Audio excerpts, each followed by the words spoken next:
Today it's time for Q&A. Are you ready? Yeah. I'm going to ask Abby some questions about having autism, about her history, and you're just going to answer the best you can. How does that sound? Sounds amazing. Okay, question number 1. What is your favorite memory from speech therapy? My favorite memory from speech therapy is how we used to play games. We did small group speech. We had to practice back and forth conversations. And how many years did you have speech? I had speech for over 22 years. Are you working on speech right now? Yeah, as a matter of fact, I'm still in speech therapy today. And do you feel good about that?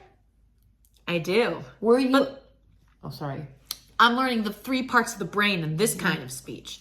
The smart brain, the emotional brain, and the survival brain. And how has that helped you?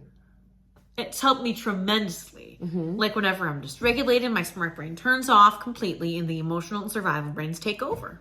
And so what do you do to keep that smart brain on?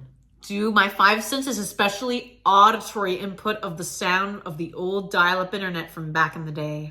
Okay, so let's just go back so everyone understands. When you're dysregulated, you learned that for your brain, when you're dysregulated, you lose your language, don't you? You get all just emotional. And I blur out things that may sound a bit disturbing, but I don't. Because they're just images and thoughts and memories. Okay, so let's move on from that and talk about then what do you do to stay in control and manage your autism? Because this is part of your autism. So when you're feeling that way, dysregulated, we use the 5 senses. Can you talk about that? The 5 senses is vision, your auditory, your touch, smell, and taste. Yep. Okay, so those are the 5 senses. And if you give yourself some input in the preferred areas, you can get your regulation back. What are your 2 top preferred inputs? Visual input and auditory input. Visual and auditory. Like the visual input is a picture of my stuffed animal Romeo on my phone that I love so much. Right. So guys, how cute he looks. I want to just tell the parents this. So what we did was we spent months trying to figure out what were the preferred inputs for Abby, because Abby wasn't able to just address it, but the therapist helped her and I helped her discover what were the things that helped her the most. And that was auditory input, number 1, and visual input, number 2, to bring Abby back. So if we go to auditory input, what is the number 1 preferred input that helps you regulate as fast as possible? For hearing? Yes. What's that? The old dial-up internet sound from back in the day. Could you do an impression of it right now? It goes, As a matter of fact, I will play it on my phone. Oh boy. But we had to decide not just that auditory input was preferred. This is what the preferred sound of auditory input. I'll just play a little bit. And this is it. Here, hold it up. Closer. Okay, we got the sound. Now, let's figure out why that sound, because I was fascinated, guys, as to why was this sound, which is so not pleasant. It's because when I was little, I had a big blue Apple iMac, and every time I'd go on the internet, a little telephone pole came up with our planet next to it, and it made the dial-up modem noise. Okay. That's what the memory was. And you would play that for hours when you were younger, and it's a very pleasant, happy time and a happy memory. It's kind of cool. You felt peaceful. Yes. So today, the memory of that sound is why Abby likes this preferred auditory input. Because of the way it sounds, it helps me, distracts me from this noise I don't like. Right, it brings you back to a happy place, a happy memory, and then you're in control. So the number 2 thing is visual input, you said. Tell us about that. Visual input is like looking at pictures on my phone, pictures of Romeo. Who's Romeo? He's my stuffed lion. Okay, so you love that stuffed animal so much. So when you look at that, what does it make you feel? Oh, I'm in love. He looks so cute in that picture. And so that makes you feel happy. Yes. And it brings you back to being in control. And it looks like he's looking at me in the picture. Yes, but he's not, because it's a stuffed animal. Right. We can pretend he is, though, of course. But he's just facing the direction. Yes.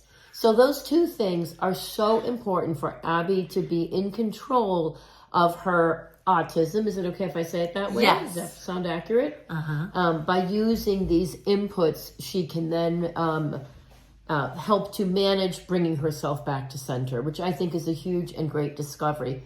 The other question I want to ask you is about memories. What can you tell us about memories and your language? About memories in my language, I speak in memories. Memories and categories come first before the feeling words do. Like whenever I hear a noise I don't like, I would say, that's the clubhouse, or that's the gluten-free diet. Because those are times when I felt very uncomfortable. Those are two things I didn't like. I didn't like the wheat-free foods because of the texture for a sensory need. Okay, so you didn't like that diet, and that brings you bad memories because you felt restricted. And you didn't like that texture. The sound. What was the other thing you didn't like, you said? The sound of anything I don't like. Okay, and so those things, memories, come before the feeling words. Yeah, the sound of a baby crying, the sound of a person with severe autism. Oh, those are noises that make you uncomfortable or bring you back some not so pleasant memories. The sound of a baby crying sounds like a person with severe autism to me. Not all people, maybe some people with high support needs. It's not fair to put everybody. There's so many different types of people within the spectrum, so we'll keep that more generalized, okay? Yeah. But those particular sounds are unpleasant, so you use those strategies to try and get the words out, but they don't always come because memories come first. Memories come into Abby. It's like saying, up the water bottle spilled, up the dog died. I don't understand. It's like at the time you felt, you use the memory as feeling words instead of saying, oh, I feel so sad. You say, up the water bottle spilled. Because at the time the water bottle spilled, you felt angry. Or sad, or shocked, or scared. Or if your pet died, you feel the same way. Sad. You feel sad, like really, your pet just passed away. Like big tears and deep feelings. Yeah. When the water bottle fills or the dog barks, remember what we said? You feel startled. Guys, that's such a big trigger for Abby and Abby's nervous system. Is being startled the same as an octave, or are they a little different? What do you mean? What's the difference of being startled and having a certain octave bother you? I think that the octave is an auditory thing, and this is just my opinion based on what I've observed in you, and that when you are startled, it's your nervous system. And I would get frustrated. I was startled, and would I ever scream when I'm startled?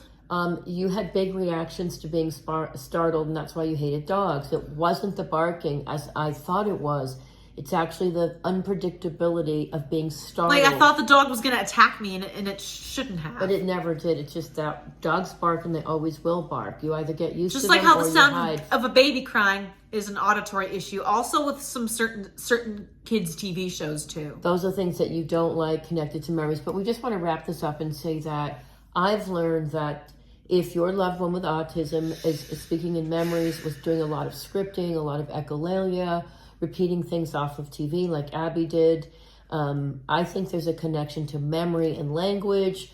Some call it the Gestalt language processor, which is what Abby is, which we learned. And we have something called visual dictionaries. Can we talk about that? We'll just wrap it up with that because I know that's important to you. My mom created, when I was in junior high, my mom created a visual dictionary of the time I felt, and she put the feeling words next to the memory. Right. So the idea was to translate the memories. We don't want to take away Abby's memories. That's how her brain works. So that's fine, but she won't be understood and can't self-advocate. I want to be understood. I know. And you're doing a pretty good job of it these days. But what we did was take certain memories, like dog barking, clubhouse, water bottle, and put the feeling words next to the actual picture. Or even also seeing... I was almost done with that thought. Can I finish?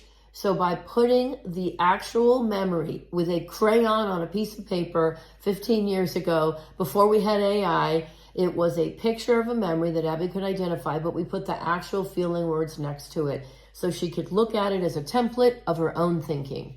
Here's my memory, but here are the feeling words that I can use after the memory pops in my head. Could she translate was the concept, and we are working on it, and that has worked.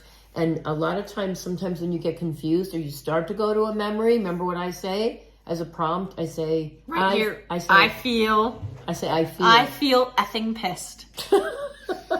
That happens sometimes. And I would rather have you say that. Can I add some swear words in it? Yes, if you want, but not in your everyday language, maybe in the moment.